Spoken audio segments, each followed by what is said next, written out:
ಓಂ ಶಾಂತಿ. ಇಂದಿನ ದಿನಾಂಕ 22/1/2026.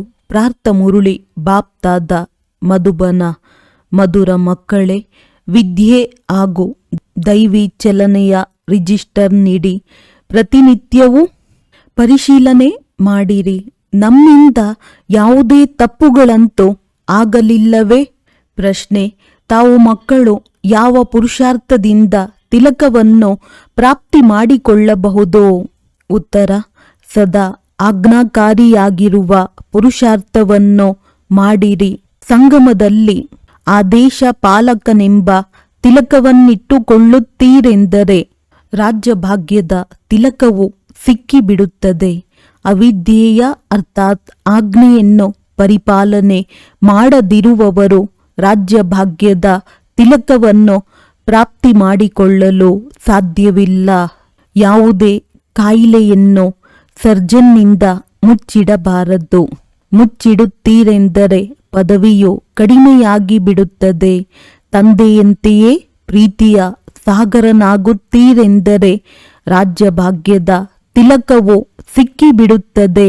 ಓಂ ಶಾಂತಿ. ಆತ್ಮಿಕ ತಂದೆಯು ಆತ್ಮಿಕ ಮಕ್ಕಳಿಗೆ ತಿಳಿಸುತ್ತಿದ್ದಾರೆ. ವಿದ್ಯೆ ಎಂದರೆ ತಿಳುವಳಿಕೆಯಾಗಿದೆ. ನೀವು ಮಕ್ಕಳು ತಿಳಿದುಕೊಳ್ಳುತ್ತೀರಿ. ಈ ವಿದ್ಯೆಯು ಬಹಳ ಸಹಜ ಮತ್ತು ಬಹಳ ಶ್ರೇಷ್ಠವಾದುದಾಗಿದೆ ಮತ್ತು ಬಹಳ ಶ್ರೇಷ್ಠವಾದ ಪದವಿಯನ್ನು ಕೊಡುವಂಥದ್ದಾಗಿದೆ. ಈ ವಿದ್ಯೆಯನ್ನು ನಾವು ವಿಶ್ವದ ಮಾಲೀಕರಾಗುವುದಕ್ಕಾಗಿ ಓದುತ್ತಿದ್ದೇವೆಂದು ಕೇವಲ ನೀವು ಮಕ್ಕಳಷ್ಟೇ ತಿಳಿಯುತ್ತೀರಿ. ಅಂದ ಮೇಲೆ ಇದು ಎಷ್ಟೊಂದು ಶ್ರೇಷ್ಠವಾದ ವಿದ್ಯೆಯಾಗಿದೆ ಎಂದು ಓದುವವರಿಗೆ ಬಹಳ ಖುಷಿಯಿರಬೇಕಾಗಿದೆ. ಇದು ಅದೇ ಗೀತಾ ಎಪಿಸೋಡ್ ಸಹ ಆಗಿದೆ. ಸಂಗಮ ಯುಗವೂ ಆಗಿದೆ. ನೀವು ಮಕ್ಕಳೀಗ ಜಾಗೃತವಾಗಿದ್ದೀರಿ. ಉಳಿದೆಲ್ಲರೂ ಮಲಗಿಬಿಟ್ಟಿದ್ದಾರೆ. ಗಾಯನವೂ ಇದೆ. ಮಾಯೆಯ ನಿದ್ರೆಯಲ್ಲಿ ಮಲಗಿದ್ದರು. ಬಾಬಾರವರು ಬಂದು ನಿಮ್ಮ ಜಾಗೃತಗೊಳಿಸಿದ್ದಾರೆ. ಕೇವಲ ಒಂದು ಮಾತಿನ ಬಗ್ಗೆ ತಿಳಿಸುತ್ತಾರೆ. ಮಧುರ ಮಕ್ಕಳೇ, ನೆನಪಿನ ಯಾತ್ರೆಯ ಬಲದಿಂದ ನೀವು ಇಡೀ ವಿಶ್ವದ ಮೇಲೆ ರಾಜ್ಯ ಆಡಳಿತವನ್ನು ಮಾಡಿರಿ. ಹೇಗೆಂದರೆ ಕಲ್ಪದ ಮೊದಲು ಮಾಡಿದ್ದೀರಿ. ಈ ಸ್ಮೃತಿಯನ್ನು ಬಾಬಾರವರು ತರಿಸುತ್ತಾರೆ. ಮಕ್ಕಳೇ ತಿಳಿಯುತ್ತಾರೆ.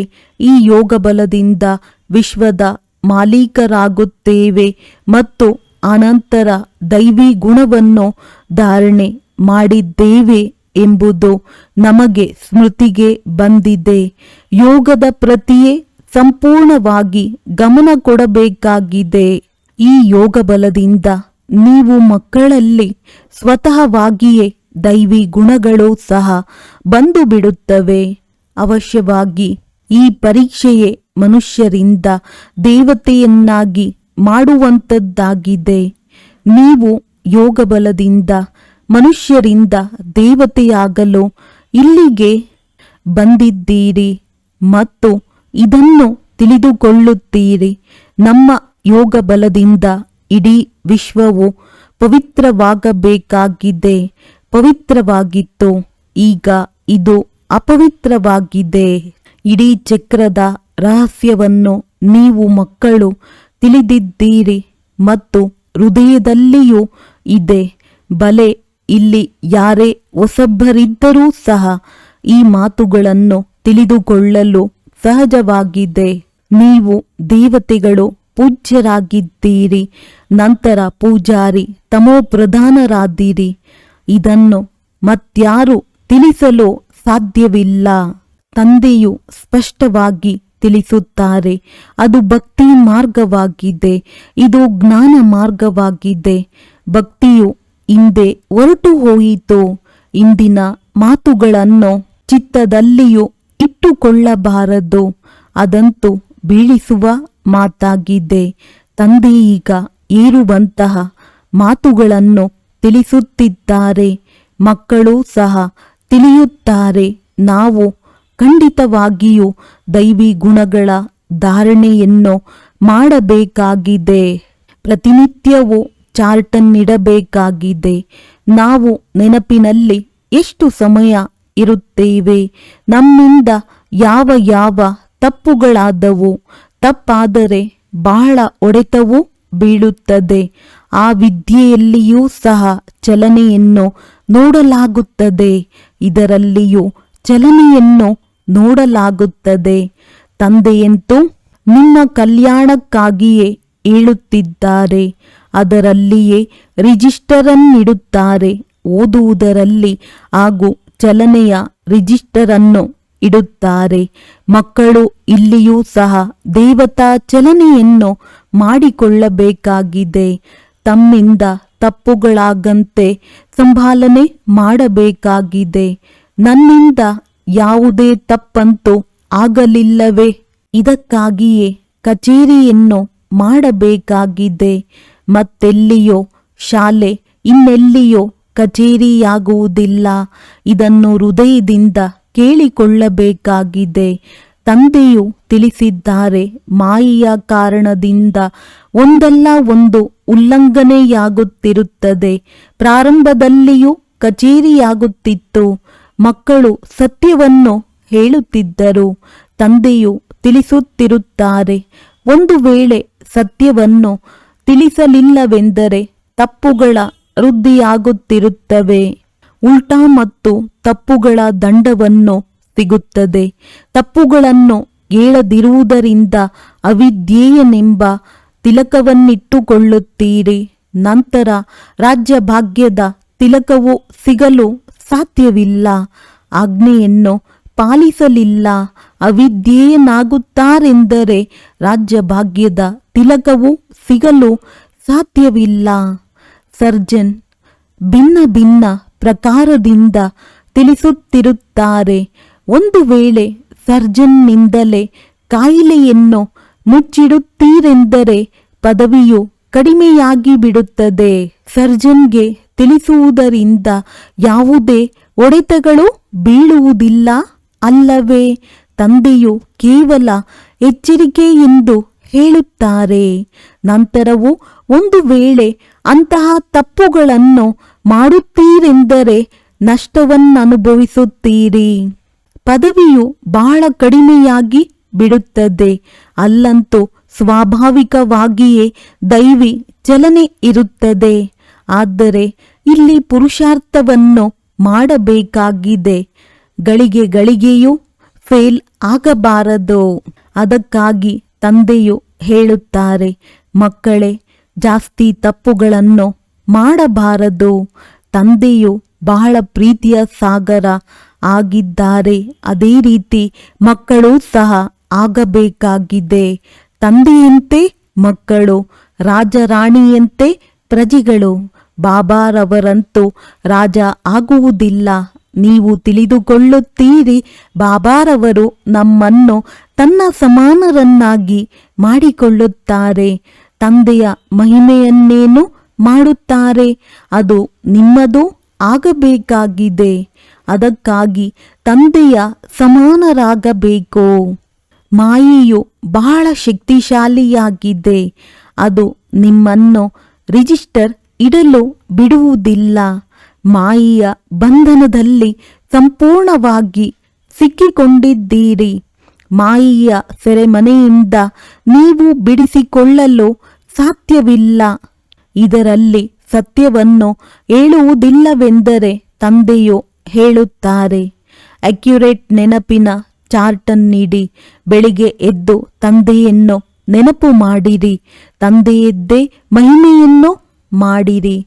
ಬಾಬಾ ತಾವಂತೂ ನಮ್ಮನ್ನು ವಿಶ್ವದ ಮಾಲೀಕರನ್ನಾಗಿ ಮಾಡುತ್ತೀರಿ. ಆದ್ದರಿಂದ ನಾವು ತಮ್ಮ ಮಹಿಮೆಯನ್ನು ಮಾಡುತ್ತೇವೆ. ಭಕ್ತಿ ಮಾರ್ಗದಲ್ಲಿ ಎಷ್ಟೊಂದು ಮಹಿಮೆಯನ್ನು ಆಡುತ್ತಾರೆ. ಆದರೆ ಅವರಿಗೇನೂ ಗೊತ್ತಿಲ್ಲ. ದೇವತೆಗಳ ಮಹಿಮೆಯೇ ಇಲ್ಲ. ಮಹಿಮೆಯು ನೀವು ಬ್ರಾಹ್ಮಣರದ್ದಾಗಿದೆ. ಎಲ್ಲರಿಗೂ ಸದ್ಗತಿಯನ್ನು ಕೊಡುವವರು ಒಬ್ಬ ತಂದೆಯಾಗಿದ್ದಾರೆ. ಅವರು ರಚಯಿತನೂ ಆಗಿದ್ದಾರೆ, ನಿರ್ದೇಶಕನೂ ಆಗಿದ್ದಾರೆ. ಸೇವೆಯನ್ನು ಮಾಡುತ್ತಾರೆ ಮತ್ತು ಮಕ್ಕಳಿಗೂ ತಿಳಿಸುತ್ತಾರೆ. ಇದನ್ನು ಪ್ರತ್ಯಕ್ಷದಲ್ಲಿಯೇ ಹೇಳುತ್ತಾರೆ. ಅವರಂತೂ ಶಾಸ್ತ್ರಗಳಿಂದ ಕೇವಲ ಭಗವಾನುವಾಚಾಗೆಂದು ಕೇಳುತ್ತಿರುತ್ತಾರೆ. ಗೀತೆಯನ್ನು ಓದುತ್ತಾ ಬಂದಿದ್ದಾರೆ. ಮತ್ತೆ ಅದರಿಂದೇನಾದರೂ ಸಿಗುತ್ತದೆಯೇ? ಎಷ್ಟೊಂದು ಪ್ರೀತಿಯಿಂದ ಕುಳಿತು ಓದುತ್ತಾರೆ, ಭಕ್ತಿ ಮಾಡುತ್ತಾರೆ. ಇದರಿಂದೇನಾಗುತ್ತದೆ ಎಂದು ಗೊತ್ತೇ ಆಗುವುದಿಲ್ಲ. ಇದನ್ನು ತಿಳಿದುಕೊಳ್ಳುವುದಿಲ್ಲ. ನಾವು ಏನೇನಿಳಿಯುತ್ತಿದ್ದೇವೆ. ದಿನ ಕಳೆದಂತೆ ತಮೋಪ್ರಧಾನವಾಗಲೇಬೇಕಾಗಿದೆ. ಇದು ಡ್ರಾಮಾದಲ್ಲಿ ನೋಂದಣಿಯೇ ಹೀಗಿದೆ. ಈ ಏಣಿಯ ರಹಸ್ಯವನ್ನು ತಂದೆಯಲ್ಲದೆ ಮತ್ಯಾರೂ ತಿಳಿಸಲು ಸಾಧ್ಯವಿಲ್ಲ. ಶಿವ ತಂದೆಯೇ ಬ್ರಹ್ಮರವರ ಮೂಲಕ ತಿಳಿಸುತ್ತಿದ್ದಾರೆ. ಇವರೂ ಸಹ ಇವರಿಂದ ತಿಳಿದುಕೊಂಡು ನಿಮಗೆ ತಿಳಿಸುತ್ತಾರೆ. ಮೂಲವಾಗಿ ಮುಖ್ಯ ಶಿಕ್ಷಕ, ದೊಡ್ಡ ಸರ್ಜನ್ ತಂದೆಯೇ ಆಗಿದ್ದಾರೆ. ಅವರನ್ನೇ ನೆನಪು ಮಾಡಬೇಕಾಗಿದೆ.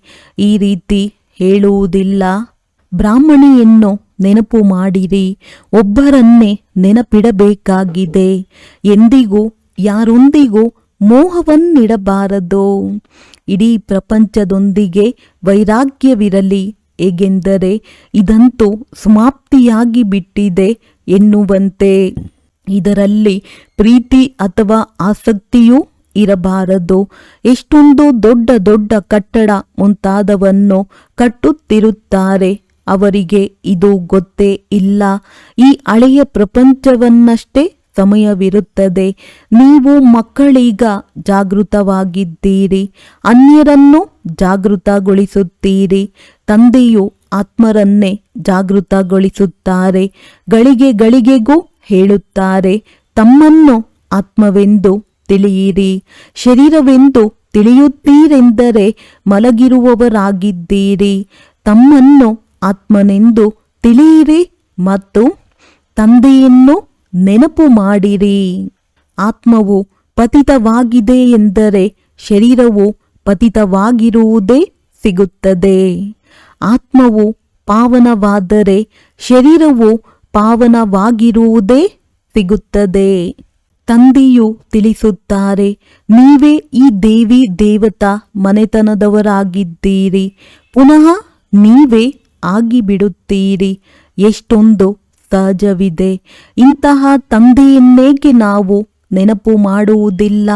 ಬೆಳಿಗ್ಗೆ ಏಳುತ್ತಿದ್ದಂತೆಯೂ ತಂದೆಯನ್ನು ನೆನಪು ಮಾಡಿರಿ. ಬಾಬಾ ತಾವು ನಮ್ಮನ್ನೆಷ್ಟು ಶ್ರೇಷ್ಠವಾದ ದೇವಿ ದೇವತೆಯನ್ನಾಗಿ ಮಾಡಿ ನಂತರ ನಿರ್ವಾಣಧಾಮದಲ್ಲಿ ಹೋಗಿ ಕುಳಿತು ಬಿಡುತ್ತೀರಿ. ಎಷ್ಟೊಂದು ಚಮತ್ಕಾರವಾಗಿದೆ. ಇಷ್ಟು ಶ್ರೇಷ್ಠರನ್ನಾಗಿಯಂತೂ ಯಾರೂ ಸಹ ಮಾಡಲು ಸಾಧ್ಯವಿಲ್ಲ. ತಾವೆಷ್ಟು ಸಹಜ ಮಾಡಿ ತಿಳಿಸುತ್ತೀರಿ. ತಂದೆಯು ಹೇಳುತ್ತಾರೆ, ಎಷ್ಟು ಸಮಯವು ಸಿಗುತ್ತದೆಯೋ ಕೆಲಸ ಕಾರ್ಯಗಳನ್ನು ಮಾಡುತ್ತಿದ್ದರೂ ತಂದೆಯನ್ನು ನೆನಪು ಮಾಡಬಹುದು. ನಿಮ್ಮ ಜೀವನದ ದೋಣಿಯನ್ನು ನೆನಪು ಮಾಡುವುದರಿಂದಲೇ ಪಾರಾಗುತ್ತದೆ. ಅರ್ಥಾತ್ ಕಲಿಯುಗದಿಂದ ಆ ಶಿವಾಲಯದಲ್ಲಿ ಕರೆದುಕೊಂಡು ಹೋಗುತ್ತದೆ. ಶಿವಾಲಯವನ್ನು ನೆನಪು ಮಾಡಬೇಕಾಗಿದೆ. ಶಿವ ತಂದೆಯಿಂದ ಸ್ಥಾಪನೆಯಾಗಿರುವ ಸ್ವರ್ಗ ಎರಡರ ನೆನಪಂತೂ ಬರುತ್ತದೆ. ಶಿವ ತಂದೆಯನ್ನು ನೆನಪು ಮಾಡುವುದರಿಂದ ನಾವು ಸ್ವರ್ಗದ ಮಾಲೀಕರಾಗುತ್ತೇವೆ. ಈ ವಿದ್ಯೆ ಇರುವುದೂ ಸಹ ಹೊಸ ಪ್ರಪಂಚಕ್ಕಾಗಿದೆ. ತಂದೆಯೂ ಸಹ ಹೊಸ ಪ್ರಪಂಚದ ಸ್ಥಾಪನೆ ಮಾಡುವುದಕ್ಕಾಗಿ ಬರುತ್ತಾರೆ. ಅಂದಾಗ ಅವಶ್ಯವಾಗಿ ಶಿವ ತಂದೆಯೂ ಬಂದು ಯಾವುದೋ ಕರ್ತವ್ಯವನ್ನು ಮಾಡಿರಬೇಕಲ್ಲವೇ?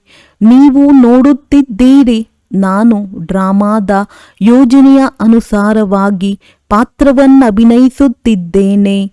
ನೀವು ಮಕ್ಕಳಿಗೆ 5000 ವರ್ಷದ ಮೊದಲಿನ ನೆನಪಿನ ಯಾತ್ರೆ ಮತ್ತು ಆದಿ ಮಧ್ಯ ಅಂತ್ಯದ ರಹಸ್ಯವನ್ನು ತಿಳಿಸುತ್ತೇನೆ. ನೀವು ತಿಳಿದುಕೊಂಡಿದ್ದೀರಿ. ಪ್ರತಿ 5000 ವರ್ಷದ ನಂತರ ನಮ್ಮ ಸನ್ಮುಖದಲ್ಲಿ ಬರುತ್ತಾರೆ. ಆತ್ಮವೇ ಇದನ್ನು ಹೇಳುತ್ತದೆ, ಶರೀರವು ಹೇಳುವುದಿಲ್ಲ. ತಂದೆಯು ಮಕ್ಕಳಿಗೆ ಶಿಕ್ಷಣವನ್ನು ಕೊಡುತ್ತಾರೆ. ಆತ್ಮವೇ ಪವಿತ್ರವಾಗಬೇಕಾಗಿದೆ. ಆತ್ಮವು ಒಂದು ಬಾರಿಯಷ್ಟೇ ಪವಿತ್ರವಾಗುತ್ತದೆ. ಬಾಬಾರವರು ಹೇಳುತ್ತಾರೆ, ನಾನು ಅನೇಕ ಬಾರಿ ನಿಮಗೆ ಓದಿಸಿದ್ದೇನೋ, ಆದರೂ ಓದಿಸುತ್ತೇನೆ. ಈ ರೀತಿಯಂತೂ ಸನ್ಯಾಸಿಗಳು ಹೇಳಲು ಸಾಧ್ಯವಿಲ್ಲ. ಬಾಬಾರವರೇ ಹೇಳುತ್ತಾರೆ, ಮಕ್ಕಳೇ, ನಾನು ಡ್ರಾಮಾದ ಯೋಜನೆಯ ಅನುಸಾರವಾಗಿ ಓದಿಸುವುದಕ್ಕಾಗಿ ಬಂದಿದ್ದೇನೆ. ಮತ್ತೆ 5000 ವರ್ಷದ ನಂತರ ಇದೇ ರೀತಿ ಬಂದು ಓದಿಸುತ್ತೇನೆ. ಹೇಗೆ ಕಲ್ಪದ ಮೊದಲು ನಿಮಗೆ ಓದಿಸಿ ರಾಜಧಾನಿಯನ್ನು ಸ್ಥಾಪನೆ ಮಾಡಿದ್ದೇನೋ, ಅನೇಕ ಬಾರಿ ನಿಮಗೆ ಓದಿಸಿ ರಾಜ್ಯದ ಸ್ಥಾಪನೆ ಮಾಡಿದ್ದೇನೆ. ಇದೆಷ್ಟು ಅದ್ಭುತವಾದ ಮಾತುಗಳನ್ನು ಬಾಬಾರವರು ತಿಳಿಸುತ್ತಾರೆ. ಶ್ರೀಮತವು ಎಷ್ಟೊಂದು ಶ್ರೇಷ್ಠವಾಗಿದೆ. ಶ್ರೀಮತದಿಂದಲೇ ನಾವು ವಿಶ್ವದ ಮಾಲೀಕರಾಗುತ್ತೇವೆ. ಬಹಳ ಶ್ರೇಷ್ಠ ಪದವಿಯಾಗಿದೆ. ಯಾರಿಗೆ ದೊಡ್ಡ ಲಾಟರಿಯು ಸಿಗುತ್ತದೆ ಎಂದರೆ ತಲೆಕೆಟ್ಟು ಹೋಗುತ್ತದೆ. ಕೆಲವಂತೂ ನಡೆಯುತ್ತಾ ಭರವಸೆ ಇಲ್ಲದವರಾಗುತ್ತಾರೆ. ನಾವು ಓದುವುದಕ್ಕೆ ಸಾಧ್ಯವಿಲ್ಲ. ನಾವು ವಿಶ್ವದ ರಾಜ್ಯಭಾಗ್ಯವನ್ನು ಹೇಗೆ ತೆಗೆದುಕೊಳ್ಳಲು ಸಾಧ್ಯ? ಆದರೆ ನೀವು ಮಕ್ಕಳಿಗಂತೂ ಬಹಳ ಖುಷಿಯಾಗಬೇಕು. ಬಾಬಾ ಹೇಳುತ್ತಾರೆ, ಅತೀಂದ್ರಿಯ ಸುಖ ಹಾಗೂ ಖುಷಿಯ ಮಾತನ್ನು ಕೇಳಬೇಕೆಂದರೆ ನನ್ನ ಮಕ್ಕಳಿಂದ ಕೇಳಿರಿ. ನೀವು ಎಲ್ಲರಿಗೂ ಖುಷಿಯ ಮಾತುಗಳನ್ನು ಹೇಳುವುದಕ್ಕಾಗಿ ಹೋಗುತ್ತೀರಿ. ನೀವೇ ವಿಶ್ವದ ಮಾಲೀಕರಾಗಿದ್ದೀರಿ. ಮತ್ತೆ 84 ಜನ್ಮಗಳನ್ನು ಭೋಗಿಸಿ ಗುಲಾಮರಾಗುತ್ತೀರಿ. ಗಾಯನವನ್ನೂ ಮಾಡುತ್ತಾರೆ, ನಾನು ನಿನ್ನ ಗುಲಾಮನಾಗಿದ್ದೇನೆ, ನಾನು ನಿನ್ನ ಗುಲಾಮನಾಗಿದ್ದೇನೆ. ಮತ್ತೆ ಸ್ವಯಂವನ್ನು ನೀಚ ಎಂದು ಹೇಳುವುದು, ಚಿಕ್ಕವರಾಗಿ ನಡೆಯುವುದು ಒಳ್ಳೆಯದು ಎಂದು ತಿಳಿದುಕೊಳ್ಳುತ್ತಾರೆ. ಇಲ್ಲಿ ನೋಡಿ, ತಂದೆಯು ಯಾರಾಗಿದ್ದಾರೆ ಅವರನ್ನು ಇನ್ಯಾರೂ ತಿಳಿದಿಲ್ಲ. ನೀವಷ್ಟೇ ತಿಳಿದುಕೊಂಡಿದ್ದೀರಿ. ಬಾಬಾರವರು ಯಾವ ರೀತಿ ಬಂದು ಎಲ್ಲರನ್ನೂ ಮಗು ಎಂದು ಹೇಳುತ್ತಾ ತಿಳಿಸುತ್ತಾರೆ. ಇದು ಆತ್ಮ ಮತ್ತು ಪರಮಾತ್ಮನ ಮೇಳವಾಗಿದೆ. ಅವರಿಂದ ನಮಗೆ ಸ್ವರ್ಗದ ರಾಜ್ಯಭಾಗ್ಯವು ಸಿಗುತ್ತದೆ. ಬಾಕಿ ಗಂಗಾ ಸ್ನಾನ ಮುಂತಾದವನ್ನು ಮಾಡುವುದರಿಂದ ಸ್ವರ್ಗದ ರಾಜ್ಯಭಾಗ್ಯವು ಯಾರಿಗೂ ಸಿಗುವುದಿಲ್ಲ. ಗಂಗಾ ಸ್ನಾನವನ್ನಂತೂ ಅನೇಕ ಬಾರಿ ಮಾಡಿದ್ದೆವು. ಆ ನೀರಂತೂ ಸಾಗರದಿಂದ ಬರುತ್ತದೆ. ಆದರೆ ಈ ಮಳೆಯು ಹೇಗೆ ಬೀಳುತ್ತದೆ? ಇದನ್ನೂ ಸಹ ವಿಧಿ ಎಂದು ಹೇಳಲಾಗುತ್ತದೆ. ಈ ಸಮಯದಲ್ಲಿ ತಂದೆಯು ನಿಮಗೆ ಎಲ್ಲವನ್ನೂ ತಿಳಿಸುತ್ತಾರೆ. ಇದನ್ನು ಆತ್ಮವೇ ಧಾರಣೆಯನ್ನು ಮಾಡಿಕೊಳ್ಳುತ್ತದೆ, ಶರೀರವಲ್ಲ. ನೀವು ಅನುಭವ ಮಾಡುತ್ತೀರಿ. ಖಂಡಿತವಾಗಿಯೂ ಬಾಬಾರವರು ನಮ್ಮನ್ನು ಎಂಥವರಿಂದ ಎಂಥವರನ್ನಾಗಿ ಮಾಡಿಬಿಟ್ಟರು. ಈಗ ಬಾಬಾ ಹೇಳುತ್ತಾರೆ, ಮಕ್ಕಳೇ, ತಮ್ಮ ಮೇಲೆ ದಯೆ ತೋರಿಸಿಕೊಳ್ಳಿರಿ. ಯಾವುದೇ ಉಲ್ಲಂಘನೆಯೂ ಆಗಬಾರದು. ದೇಹದ ಅಭಿಮಾನಿಯಾಗಬಾರದು. ಇಲ್ಲವೆಂದರೆ ಪುಕ್ಕಟ್ಟೆಯಾಗಿ ತಾವು ಕಡಿಮೆ ಪದವಿಯನ್ನು ಮಾಡಿಕೊಳ್ಳುತ್ತೀರಿ. ಈ ರೀತಿ ಶಿಕ್ಷಕರಂತೂ ತಿಳಿಸುತ್ತಾರಲ್ಲವೇ? ನೀವು ತಿಳಿದಿದ್ದೀರಿ, ಬಾಬಾರವರು ಬೇಹದ್ದಿನ ಶಿಕ್ಷಕನಾಗಿದ್ದಾರೆ. ಪ್ರಪಂಚದಲ್ಲಂತೂ ಎಷ್ಟೊಂದು ಭಾಷೆಗಳಿವೆ. ಯಾವುದೇ ಮುದ್ರಣವಾಗುತ್ತದೆ ಎಂದರೆ ಎಲ್ಲ ಭಾಷೆಗಳಲ್ಲಿಯೂ ಆಗಬೇಕು. ಯಾವುದೇ ಪುಸ್ತಕವನ್ನೇ ಮುದ್ರಿಸಲಾಗುತ್ತದೆ ಎಂದರೆ ಎಲ್ಲರಿಗೂ ಒಂದೊಂದು ಕಾಪಿಯನ್ನು ಕಳುಹಿಸಿರಿ. ಒಂದೊಂದು ಕಾಪಿಯನ್ನು ಲೈಬ್ರರಿಗೆ ಕಳುಹಿಸಬೇಕಾಗಿದೆ. ಇದರಲ್ಲಿ ಖರ್ಚಿನ ಮಾತಿಲ್ಲ. ಬಾಬಾರವರ ಭಂಡಾರವು ತುಂಬಿಬಿಡುತ್ತದೆ. ಹಣವನ್ನು ತಮ್ಮ ಬಳಿ ಇಟ್ಟುಕೊಂಡು ಏನು ಮಾಡುತ್ತೀರಿ? ಮನೆಗಂತೂ ತೆಗೆದುಕೊಂಡು ಹೋಗುವುದಿಲ್ಲ. ಒಂದು ವೇಳೆ ಸ್ವಲ್ಪ ಮನೆಗೆ ತೆಗೆದುಕೊಂಡು ಹೋಗುತ್ತಾರೆಂದರೆ ಪರಮಾತ್ಮನ ಯಜ್ಞದ ಕಳ್ಳರಾಗಿ ಬಿಡುತ್ತಾರೆ. ತೆಗೆದುಕೊಳ್ಳೋಣ ಇಂತಹ ಬುದ್ಧಿಯು ಯಾರಿಗೂ ಆಗದಿರಲಿ. ಪರಮಾತ್ಮನ ಯಜ್ಞದ ಕಳ್ಳತನ. ಅವರಂತಹ ಮಹಾಪಾಪಾತ್ಮನು ಮತ್ಯಾರೂ ಆಗಲು ಸಾಧ್ಯವಿಲ್ಲ. ಎಷ್ಟೊಂದು ಅಧೋಗತಿಯಾಗಿ ಬಿಡುತ್ತದೆ. ಬಾಬಾರವರು ಹೇಳುತ್ತಾರೆ, ಇದೆಲ್ಲವೂ ಡ್ರಾಮಾದಲ್ಲಿ ಪಾತ್ರವಿದೆ. ನೀವು ರಾಜಾಡಳಿತ ಮಾಡುತ್ತೀರಿ, ಅವರು ನಿಮ್ಮ ಸೇವಾದಾರಿಯಾಗುತ್ತಾರೆ. ಸೇವಾದಾರಿಗಳಿಲ್ಲದೆಯೇ ರಾಜ್ಯ ಆಡಳಿತರು ಹೇಗೆ ನಡೆಯುತ್ತದೆ? ಕಲ್ಪದ ಮೊದಲು ಸಹ ಹೀಗೆಯೇ ಸ್ಥಾಪನೆಯಾಗಿತ್ತು.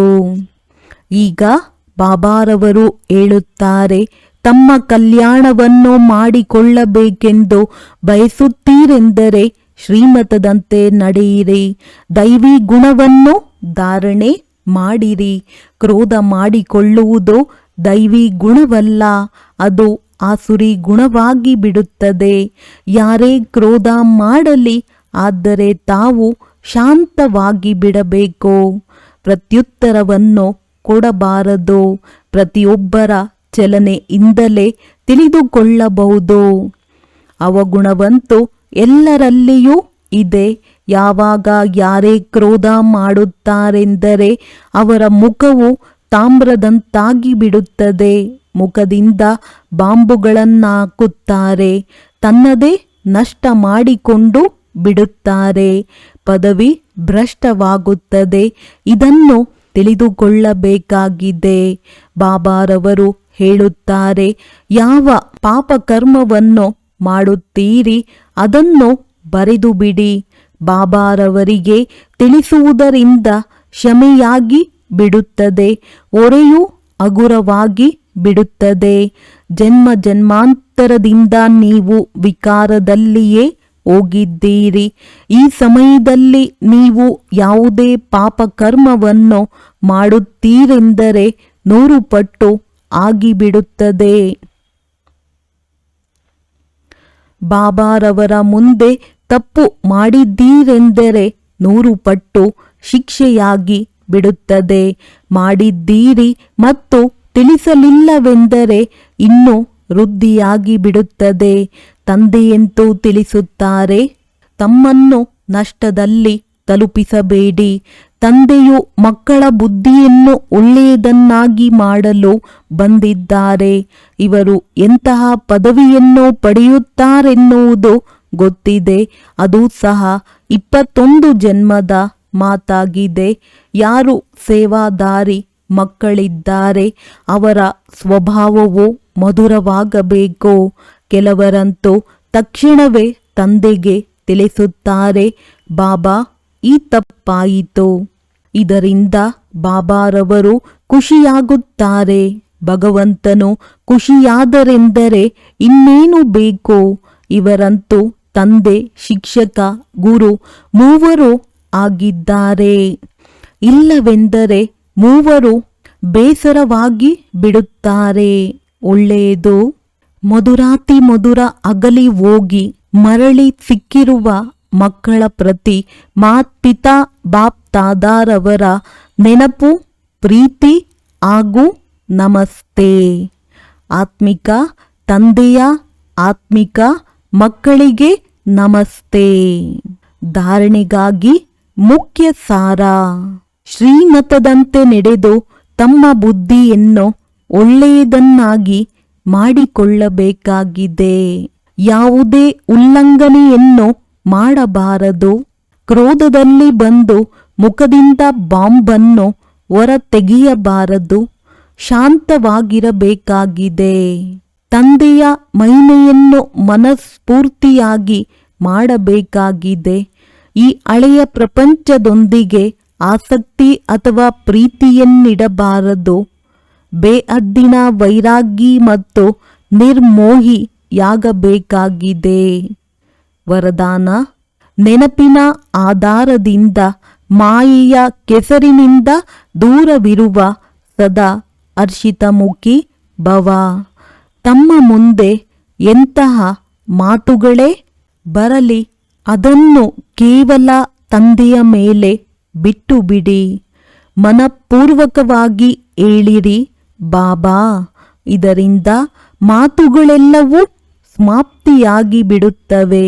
ಬಾಬಾ ಎಂಬ ಈ ಶಬ್ದವನ್ನು ಹೃದಯದಿಂದ ಹೇಳುವುದೇ ಜಾದೂ ಆಗಿದೆ. ಮಾಯೆಯು ಮೊಟ್ಟ ಮೊದಲು ತಂದೆಯನ್ನೇ ಮರೆಸುತ್ತದೆ. ಆದ್ದರಿಂದ ಕೇವಲ ಈ ಮಾತಿನಲ್ಲಿಯೇ ಗಮನ ಕೊಡುತ್ತೀರೆಂದರೆ ತಮ್ಮನ್ನು ಕಮಲ ಪುಷ್ಪ ಸಮಾನ ಅನುಭವ ಮಾಡುವಿರಿ. ನೆನಪಿನ ಆಧಾರದಿಂದ ಸದಾ ಮಾಯೆಯ ಸಮಸ್ಯೆಗಳ ಕೆಸರಿನಿಂದ ದೂರವಿರುತ್ತೀರಿ. ಯಾವಾಗ ಯಾವುದೇ ಮಾತಿನಲ್ಲಿ ಏರುಪೇರಿನಲ್ಲಿ ಬರುವುದಿಲ್ಲ. ಸದಾ ಒಂದೇ ಸ್ಥಿತಿ ಹರ್ಷಿತಮುಖಿಯಾಗಿ ಇರುತ್ತದೆ. ಸ್ಲೋಗನ್: ಪವಿತ್ರತೆಯ ಧಾರಣೆ ಅಥವಾ ಧರ್ಮವನ್ನು ಜೀವನದಲ್ಲಿ ತರುವವರೇ ಮಹಾನ್ ಆತ್ಮರಾಗಿದ್ದಾರೆ.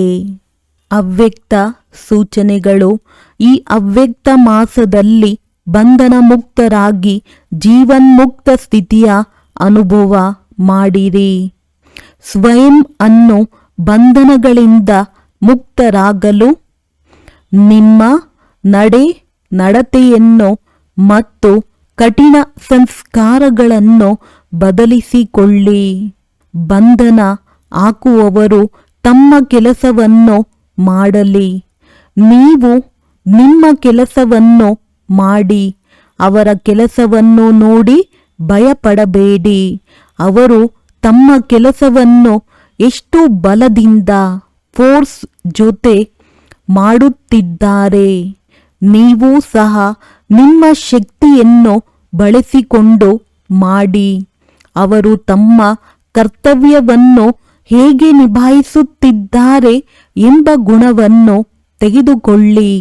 ನೀವು ಸಹ ಅದೇ ರೀತಿ ಮಾಡಿ ಸ್ವತಃ ಬಂಧನಗಳಿಂದ ಮುಕ್ತರಾಗುವ ಯುಕ್ತಿಯನ್ನು ಸೃಷ್ಟಿಸಿಕೊಳ್ಳಿ. ಒಳ್ಳೆಯದು. ಓಂ ಶಾಂತಿ.